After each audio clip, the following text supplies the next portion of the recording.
नमस्कार, बहुत स्वागत है आपका जोहार झारखंड के इस बुलेटिन में। आपके साथ मैं हूं सोनाली सिंह। बड़ी खबर रांची से आपको बताते चले, जहां पर रांची में किशोरगंज के पास सड़क किनारे एक व्यक्ति की पत्थर से कूचकर हत्या कर दी गई। मृतक शराब के नशे में था और सड़क किनारे सोया हुआ था। इसी बीच किसी ने उसके सिर पर पत्थर से वार कर उसकी हत्या कर दी। स्थानीय लोगों ने मृतक के भाई को इसकी जानकारी दी, इसकी सूचना दी, जिसके बाद वो मौके पर पहुंचे और शव को अस्पताल पहुंचाया। मृतक की पहचान राकेश कुमार के रूप में की गई है। वहीं पुलिस हत्या की वजहों के साथ ही हत्यारों की तलाश में भी जुट गई है। घर से गायब नहीं है, यहीं रहता था, रोड में सोता था, शराब पीने का आदत था। और अभी कैसे, कौन मारा है, क्या लग रहा है? ये तो हमने बताया, हम तो रहते हैं पंडा इधर, हम आए हैं तो सुबह देखे कैसी चोटें हैं शरीर पे? वो पत्थर से मारा है, कोई पत्थर से माथा पर मारा है। आपको कैसे जानकारी मिली? मेरा स्टाफ लोग फोन किया, हम आ रहे थे, फोन किया तो भाई का मर्डर हो गया। क्या नाम उनका है? कि राकेश शाह। और वहीं देखिए, हजारीबाग के केरेडारी प्रखंड में हाथियों का कोहराम लगातार जारी है। यहां 23 हाथियों का झुंड फिर से बुंडू पाताल के मंझला बोन के जंगलों में वापस आ चुका है। ग्रामीणों ने बताया कि रात में झुंड दामोदर नदी पार कर पडरिया चला गया था, जिसके बाद सुबह 5 बजे एक बार फिर से हाथियों का झुंड वापस पाताल बुंडू के मंझला बोन के जंगल में आ थमका। जंगल में हाथियों के डटे रहने से ग्रामीण इस वक्त भयभीत हैं। रात में लोगों ने हाथियों को भगाने की कोशिश भी की। ये भी आपको जानकारी देते चले कि पिछले 5 दिनों से हाथियों का झुंड पाताल और बुंडू पंचायत क्षेत्र के गांव में घरों को क्षतिग्रस्त करते हुए फसलों को भी नुकसान पहुंचा रहा है। इससे लोग भयभीत हैं, परेशान हैं और जान बचाने के लिए रतजग्गा करने को भी मजबूर हैं। कल भी केरेडारी में हाथियों ने जमकर उत्पात मचाया था और वन विभाग लोगों को इससे राहत देने में नाकाम साफ तौर पर साबित हो रहा है। दो तस्वीरें आपकी टीवी स्क्रीन पर, जहां पर देखिए किस तरीके से हाथियों ने गांव में डेरा डाला हुआ है। 23 हाथियों का यह झुंड, इसकी वजह से जो ग्रामीण हैं वो भयभीत हैं, बेहद परेशान हैं।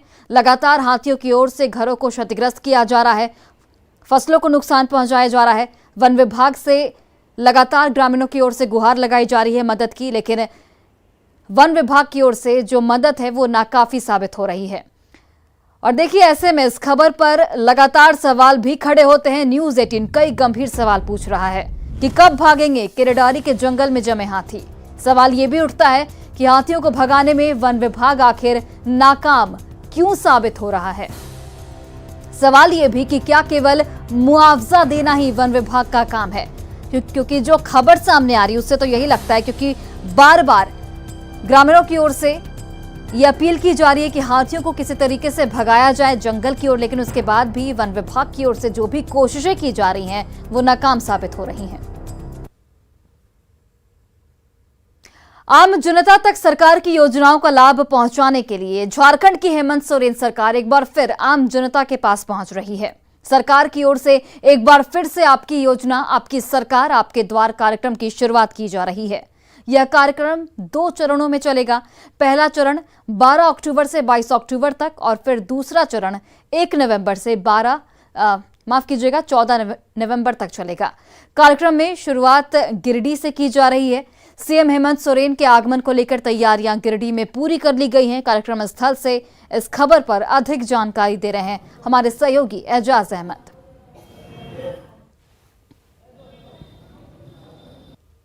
झारखंड में आम आदमी को योजनाओं का लाभ दिलाने के लिए हेमंत सोरेन सरकार आपकी योजना, आपके सरकार, आपके द्वार कार्यक्रम की शुरुआत फिर से करने जा रही है। और आपको बता दें कि इस कार्यक्रम की शुरुआत हेमंत सोरेन खुद गिरिडीह से करने वाले हैं। हम उसी जगह पे मौजूद हैं जहां पे अभी से कुछ घंटे बाद हेमंत सोरेन का आगमन होने वाले हैं। आप देख सकते हैं अभी हम झंडा मैदान में हैं और ये स्टेज बनकर पूरी तरह से तैयार हो चुका है और सारे प्रोटोकॉल हैं यहाँ पे लागू किए जा चुके हैं। किसी को ऊपर चढ़ने नहीं देने की अनुमति की जा रही है जो बाहर से लोग आ रहे हैं। वहीं आप देख सकते हैं कि ये जो भव्य पंडाल का भी निर्माण कराया गया है और यहाँ पे 1000 से अधिक लोगों के बैठने की व्यवस्था भी की गई है। इतना ही नहीं, आपको बता दें कि आज जिले भर से लोग यहाँ पे आएंगे, जेएमएम के कार्यकर्ता आएंगे, संगठन के लोग आएंगे और यहाँ पे आप साफ देख सकते हैं कि किस तरह से यहाँ पे सुरक्षा व्यवस्था की भी दुरुस्ती से यहाँ पे लागू किया गया है। सुबह से ही जो सुरक्षाकर्मी हैं यहाँ पे मुस्तैद हैं और यहाँ पे एक एक लोग जो आ रहे हैं, लोगों पर निगाह रखा जा रहा है। और लगातार आपको बता दें कि जिस तरह से और बताया जा रहा है कि 1000 करोड़ से अधिक परिसंपत्तियों का आज वितरण भी किया जाएगा। तो लगातार आपको दिखाने की कोशिश कर रहे हैं कि किस तरह से यहाँ पे और आपको बता दें कि ये जो आपके द्वार कार्यक्रम है, ये 2 चरणों में होने वाला है। 12 अक्टूबर से लेकर के 22 अक्टूबर तक और 1 नवंबर से लेकर के 14 नवंबर तक ये चलने वाला है। गिरिडीह से न्यूज़ 18 के लिए मैं एजाज अहमद। झारखंड के गांव-गांव से बेरोजगारों के पलायन पर बीजेपी ने गंभीर चिंता जाहिर की है। रांची में पार्टी के अनुसूचित जनजाति मोर्चा अध्यक्ष शिवशंकर उरांव ने कहा कि बेरोजगारों को स्वरोजगार से जोड़ने के लिए कौशल विकास योजना चल रही है। कई गांव में पायलट प्रोजेक्ट शुरू हुआ है, जिसका फायदा बेरोजगार युवक और युवतियों को अब मिल रहा है। से अनुसूचित जनजाति मोर्चा ने लिया है कि उस पलायन को कैसे रोका जाए। हमारे नौजवान नौयुवतियां अपने ही गांव, अपने ही क्षेत्र में रह करके कैसे रोजी रोजगार प्राप्त करें, इस पर गहन चिंतन, बैठक और विश्लेषण हुआ और इस निष्कर्ष पर पहुंचा गया कि इनके पलायन को रोकने के लिए उनके स्थान पर ही रोजी रोजगार के साधन उपलब्ध कराए जाएं, साथ ही साथ उनको हुनरमंद भी बनाया जाए ताकि वो स्वरोजगार की दिशा में आगे बढ़ पाएं। और खबर रांची से आपको बताते चले, जहां पर सरकार की ओर से आम जनता को बेहतर स्वास्थ्य सुविधा देने के दावों की पोल खुलती हुई साफ तौर पर दिख रही है। रांची में 354 करोड़ की लागत से बना सदर अस्पताल का भवन बेकार पड़ा हुआ है। इस भवन का निर्माण चेन्नई के सुपर स्पेशलिटी हॉस्पिटल की तर्ज पर किया गया था, लेकिन इसकी शुरुआत अभी तक नहीं हो पाई है। इस अस्पताल में इलाज के लिए एडवांस्ड मशीनें भी लगाई गई हैं, लेकिन उन्हें चलाने के लिए स्किल्ड मैन पावर और तकनीकी सपोर्ट का अभाव है और यही वजह है कि अब तक बिल्डिंग का हैंडओवर नहीं लिया जा सका है। इधर इस मामले में कोर्ट में अवमानना का भी मामला चल रहा है। इसके बावजूद तारीख पर तारीख दी जा रही है। इस मामले पर अधिक जानकारी दे रही हैं हमारी सहयोगी रूपाली त्रिपाठी। चेन्नई के सुपर स्पेशलिटी हॉस्पिटल के तर्ज पे बनाई गई सदर की नई बिल्डिंग जो है वो बिल्कुल फेल होती दिख रही है। सामने आप तस्वीरों में देखेंगे 354 करोड़ की लागत से 8 माले की सदर अस्पताल की नई भवन, नई बिल्डिंग बनाई गई है, जो सालों से जस का तस पड़ा हुआ है। बता दें कि इसमें एडवांस मशीनें लगाई गई है, जिन्हें चलाने के लिए स्किल्ड मैन पावर और तकनीकी सपोर्ट नहीं है। यही वजह है कि जो एजेंसी है इस बिल्डिंग को हैंड ओवर नहीं कर पा रही है। यह भवन का कार्य जो है वो 2007 में बनना शुरू हुआ था और 2014 में कार्य संपूर्ण हुआ था, जिसके बाद अब तक ये बिल्डिंग का इस्तेमाल नहीं हो पाया है। 8 माले की सदर अस्पताल की नई बिल्डिंग जो है वो ऐसे ही शोपीस की तरह यहाँ पर रखी गई है। रूपाली त्रिपाठी, न्यूज़ 18, रांची। स्वास्थ्य और सड़क सुविधा में बेहतरी के दावे मंत्री और विभाग की ओर से लगातार किए जाते हैं, लेकिन रांची के लापुंग में जो तस्वीर सामने आई है वो इन तमाम दावों की पोल खोलने के लिए काफी है।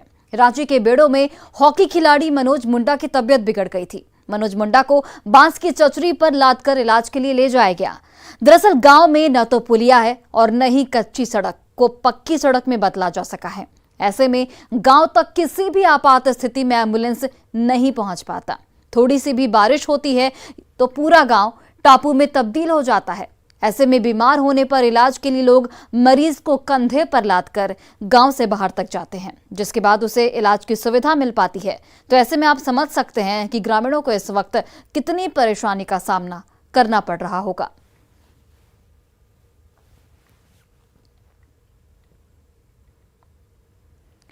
रामगढ़ में पतरातू रांची मेन रोड पर पतरातू के पास रेलवे फाटक हजारों लोगों के लिए परेशानी की वजह बना हुआ है। यहां रेलगाड़ियों के आने जाने को लेकर फाटक घंटों बंद रहता है, जिससे गंभीर अवस्था में इलाज के लिए रांची ले जाने वाले मरीजों को काफी परेशानी उठानी पड़ती है। कई बार फाटक बंद रहने से उनकी मौत भी हो जाती है और इसी रास्ते से होकर रामगढ़ जिले के कोयलांचल, पतरातू प्रखंड समेत हजारीबाग जिले के बड़का गांव, किरडारी समेत कई प्रखंडों के लोग रांची आना जाना करते हैं। कई बार आंदोलन के बाद भी यहां पर ओवरब्रिज या फिर अंडरपास नहीं बन पा रहा है और लोगों ने जल्द से जल्द इस समस्या से मुक्ति दिलाने की अपील की है। वहीं बड़का गांव विधायक अंबा प्रसाद ने जल्द ही रेल ओवरब्रिज बनाने का भरोसा दिलाया है। यहाँ पे ओवरब्रिज बनना बहुत ज़रूरी है, क्योंकि जब भी जाम लगता है तो घंटों जाम लग जाता है, जिसके कारण बहुत से पब्लिक को परेशानी हो जाती है। अगर कोई मरीज है तो मरीज समय पे नहीं पहुंच पाता है, जिसके चलते उसका इधर ही डेथ हो जाता है। कई बार ऐसा कांड हो चुका है। ब्रिज बनना चाहिए। यहाँ घंटों परेशानियाँ होती है। यहाँ रेलवे गेट बंद हो जाने के कारण 1 घंटा समथिंग बंद हो जाता है गेट, जिसके कारण यहाँ हम लोग बहुत परेशानियाँ का सामना करना पड़ता है। इसलिए यहाँ अंडरग्राउंड हो या ओवरब्रिज हो, यहाँ बनना चाहिए। यहाँ बहुत ज़रूरी है। एक्सीडेंटल केस, डिलीवरी केस, बगल में प्रखंड कार्यालय है, ब्लॉक है, वहाँ पे ले जाने लाने में बहुत असुविधा होती है। इसके लिए ओवरब्रिज अति आवश्यक है। इसके लिए मैं सरकार से आग्रह करता हूँ कि ओवरब्रिज बनना चाहिए।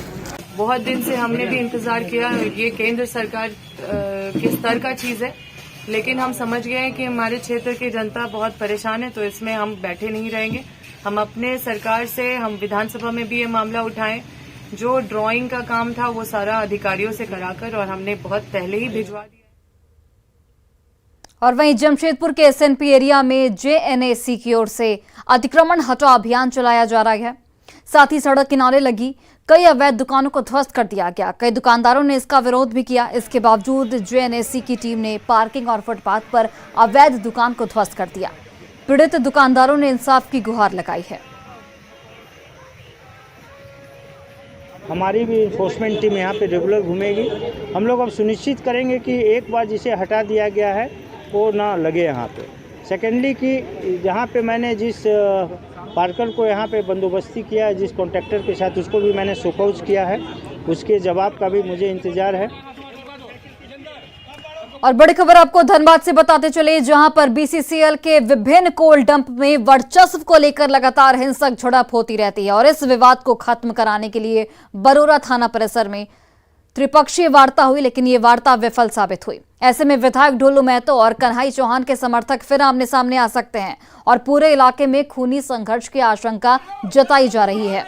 कोलियरी से कोयला उठाव को लेकर बरोरा थाना परिसर में बागमारा सीओ और जीएम के साथ पुलिस अधिकारी भी मौजूद रहे, लेकिन इस दौरान भी दोनों पक्षों के बीच तनातनी दिखी और दोनों पक्षों ने सहमति पत्र पर हस्ताक्षर करने से इनकार कर दिया।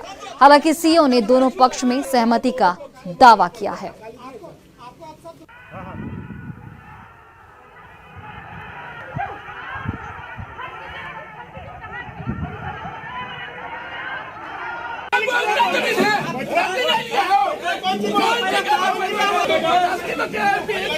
तो आप देखिए, यहाँ पर खूनी संघर्ष की आशंका एक बार फिर से जाहिर की जा रही है। बेनतीजा रही बरोरा थाने में वार्ता इसके लिए हुई थी, लेकिन इस वार्ते का कोई असर नहीं दिखा। 2 तस्वीरें आपके टीवी स्क्रीन पर, जहां पर देखिए एक तस्वीर में जो वार्ता हुई उसकी तस्वीर, ये वार्ता हालांकि विफल रही, और दूसरी तस्वीर जहां पर पहले यहां पर खूनी संघर्ष कई बार देखने को मिल चुका है। और ऐसे में यह आशंका अब जाहिर की जा रही है कि वर्चस्व को लेकर जिस तरीके से हिंसक झड़प पहले हुआ करती थी, अब वो आगे भी जारी रहेगा। हमारी बातचीत के बाद यही निर्णय लिया गया कि जो गाड़ी सीरियली जाएगी उस सीरियल के अनुसार ही जो रजिस्टर्ड दंगल है, रजिस्टर में जिस सीरियल में है उसी को लोडिंग करने का अधिकार दिया जाएगा। सीरियल से हट करके कोई भी दंगल गाड़ी लोड नहीं करेगी। इससे ये विवाद समाप्त हो गया कि मेरा लेबर ही मेरी गाड़ी लोड करे। और वहीं रांची पुलिस ने हाल के दिनों में चोरी की गई गाड़ियां जब्त की हैं, और पर इन सभी के कागजात बने हुए थे। सवाल ये उठ रहा है कि क्या शातिर गैंग और परिवहन विभाग के बीच कोई मिलीभगत तो नहीं है। इस रिपोर्ट को देखिए।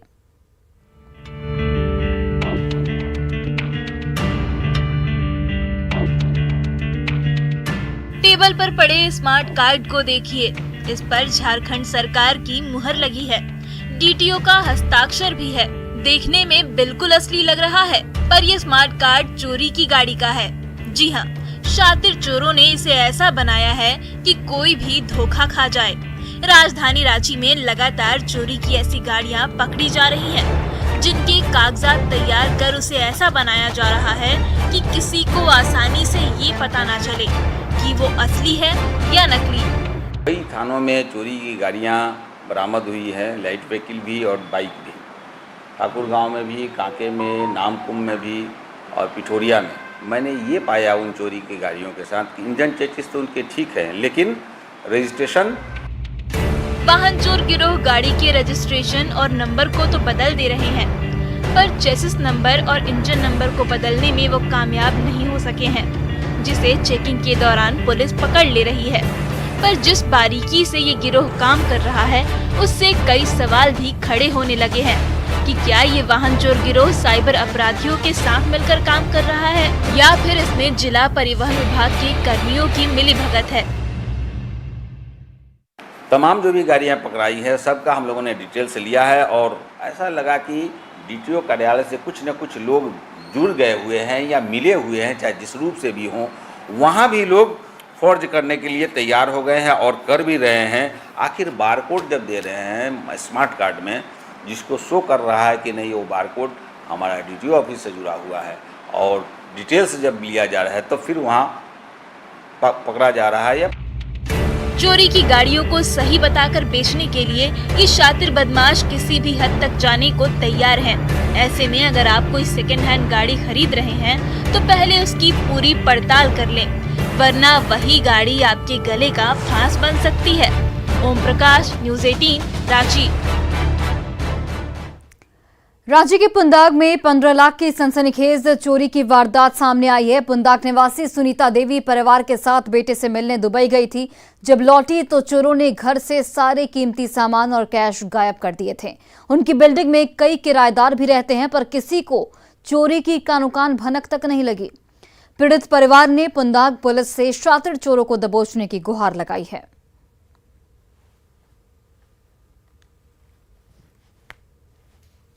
लॉक उक करके इतने सारे आदमी थे तो उतना मुझे लगा नहीं कि इतना बड़ा घटना घट सकता है। और 50,000 कैश भी था। सब छोड़कर हम लोग निकल गए दुबई के लिए और 5 अक्टूबर को यहाँ रात में सारे सामान का चोरी हो गया। पूरा अलमीरा तोड़ दिया, मतलब मेरा पूरा जमा पूंजी ले लिया जिंदगी भर का। शरद पूर्णिमा के बाद झारखंड में मौसम बदलने लगा है। राजस्थान के आसपास बने वेस्टर्न डिस्टर्बेंस का असर झारखंड में भी दिखने लगा है। राजधानी रांची समेत कई जिलों में बीते दिन बारिश हुई। वहीं अधिकतम और न्यूनतम तापमान में जल्द ही गिरावट भी आएगी, जिससे धीरे धीरे ठंड का एहसास अब लोगों को होने लगेगा। मौसम विज्ञान केंद्र ने आज भी राज्य में कुछ जगहों पर हल्के से मध्यम दर्जे की बारिश का अलर्ट जारी किया है। इस पर अधिक जानकारी दे रही हैं रांची से हमारी संवाददाता रूपाली त्रिपाठी। शरद पूर्णिमा के बाद झारखंड राज्य में मौसम में काफी ज्यादा बदलाव देखने को मिल रहा है। राजस्थान में बन रहे वेस्टर्न डिस्टर्बेंस का असर सीधा सीधा झारखंड में भी देखने को मिल रहा है। बता दें कि बीते दिन रांची समेत कई जिलों में लगातार बारिश दर्ज की गई है। वहीं आज भी मौसम केंद्र के अनुसार बारिश होने की संभावनाएं हैं और इस बार सबसे बड़ा संदेश ये है कि झारखंड राज्य में जो ठंड का समय है वो जल्दी ही आने वाला है और आज 14 अक्टूबर तक आसमान में बादल छाए रहेंगे और रांची समेत कई जिलों में बारिश के साथ वज्रपात के संकेत है। झारखंड वासियों को इस बार मौसम केंद्र से सीधा संदेश है कि इस बार जो ठंड का मौसम है वो झारखंड में जल्द ही प्रवेश करने वाला है। रूपाली त्रिपाठी, न्यूज़ 18, रांची। जमशेदपुर शहर से 20 किलोमीटर दूर छोटा बांकी पहाड़ गांव में 2 पहाड़ियों के बीच सीतानाला चेक डैम देखरेख के अभाव में जर्जर होने की कगार पर है। पहाड़ियों के बीच बसे इस खूबसूरत चेक डैम के दीदार के लिए सैलानी दूर दूर से यहां पर पहुंचते हैं, लेकिन सुविधाओं की कमी के चलते लोगों को निराशा हाथ लगती है। आलम यहां पर यह है कि यहां न बिजली की सुविधा है न ही पानी की। कई जगह रेलिंग भी जर्जर होकर टूट चुके हैं और ऐसे में लोग जान जोखिम में डालकर यहां पर नहीं आना चाहते हैं।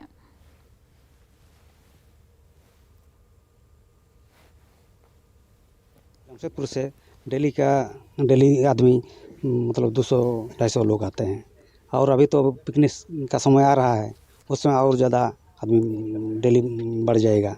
तो इसलिए हम लोग भी सोचते हैं कि डैम एक बार रिफायरिंग हो जाए। यहाँ लाइट का कुछ व्यवस्था नहीं है, डेली आदमी जाता आता है, रात में भी आदमी आता है, कंट्रोल होना चाहिए।